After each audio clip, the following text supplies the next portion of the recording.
My friends, nobody disputes that poison has been injected into the Middle East.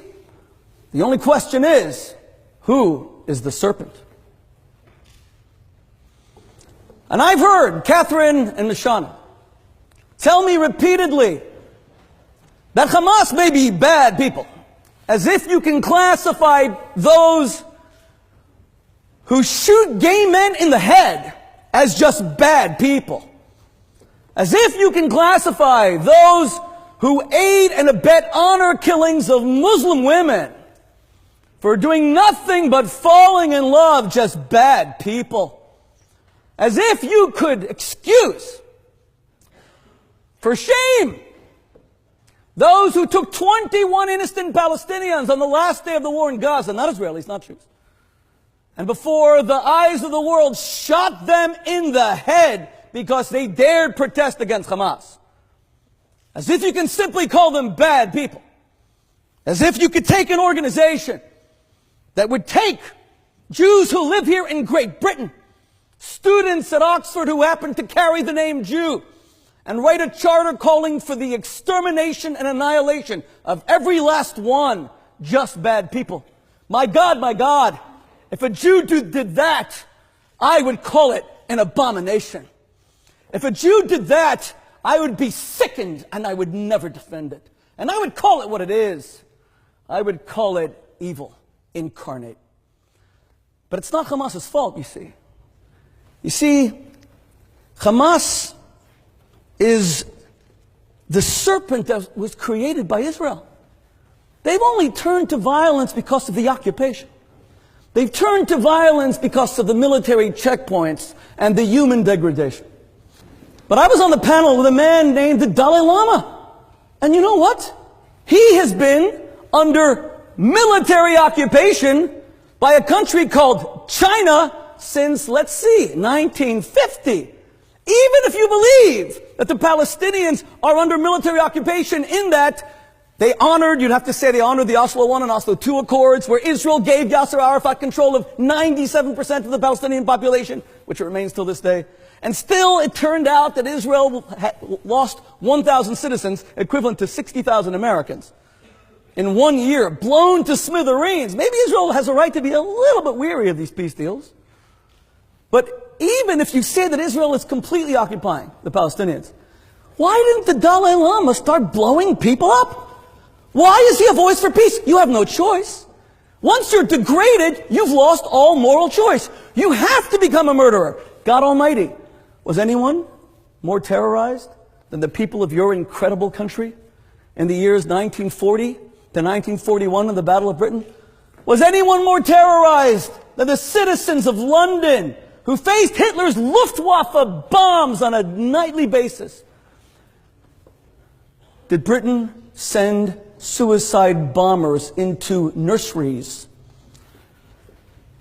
And by the way, Israel never even contemplated getting anywhere near how the Allies responded in Japanese and German cities. You speak about Israel precision bombs. What do you want Israel to be? God? Technology is advanced, but it's not that advanced. Where is the Air Force base underneath this chamber? Where are the rocket launchers? Does Britain build its nuclear silos in the middle of St. John's? What is Hamas doing having military command posts under hospitals? Who does that to children? Who makes kids into bulletproof vests? And by the way, who asks children to stay there even after the imperialist Jews inform them that a bomb is coming? Who tells them that if you leave, you will be shot? Who does television broadcasts that announces to the Palestinian children that they have an obligation to give their, quote, head and shoulders to the Palestinian cause, that they must martyr themselves? Again, if any Jew said that to a Jewish child, let alone a Palestinian child created equally in the image of God, I would call it an abomination. The fact is, Catherine, I'm not warmed up just yet, but I will be.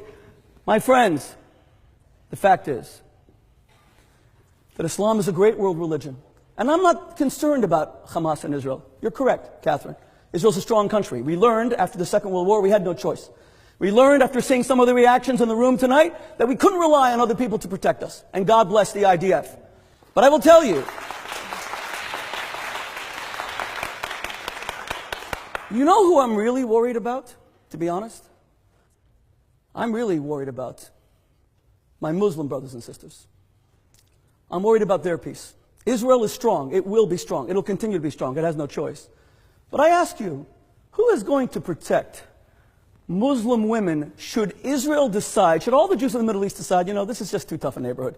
Miami Beach, where I grew up, much more beautiful. We're just going to leave and finally go to America or come to England. If Israel were to leave the Middle East and cease to exist, I ask you a question. Who is going to protect Islamic women from honor killings, which only don't happen in Israel? Who is going to protect Palestinian homosexuals who are accused of being collaborators and are murdered? And you don't hear almost any objection. Who's going to protect Arab and Muslim women who want to get educated? We just had a Nobel Prize winner who got shot in the head. You see, I agree with you. You're part of a great world religion. God bless you for standing up for it. I'm a religious man. I respect that. Don't let anyone contaminate your religion, even if they're part of that same religion. And when you ask me, Catherine, where was Israel for the past 60 years? What were they doing? You know what, Catherine? They were simply trying to survive. It wasn't easy. You see, in 1947, the UN voted, excuse me, just give me a minute here. In 1947, excuse me, thank you very much. 1947, the UN, and this week is the anniversary, Catherine. We will continue this over drinks. In 1947, the UN voted for 2 states. The Jews accepted it. Catherine, you'll have to tell me over drinks why the Arabs did not. The 1936 Peel Commission. The Jews accepted a division of the land. The Arabs did not. 1967, Israel conquered all this land after an annihilatory war launched on them, especially from Jordan, who wasn't even part of the war. And Moshe Dayan says 4 days later, we want to give it all back. West Bank, Gaza. Gaza's given back already. You know how the Arabs responded? They met in Khartoum in Sudan a month later. Everyone knows the story. 3 no's. No negotiations. No peace. No recognition. Israel withdrew from Gaza completely in 2005. But Hamas is not interested in peace. Hamas is interested in contaminating a great world religion by being more interested in seeing the spilling of blood. And that's what sickens me about the ISIS beheadings. You know what sickens me? It's the glee with which they murder. And even if Hamas were to get up and say, you know what, we value Jewish life. We value Jewish life. But we just are upset that we're being treated. I could even somehow make sense of this. Muslims are created in God's image, as are Jews. We must condemn any organization that targets civilians for murder. There are no excuses. Morality is now, it's universal, it's for all time. Thank you very much.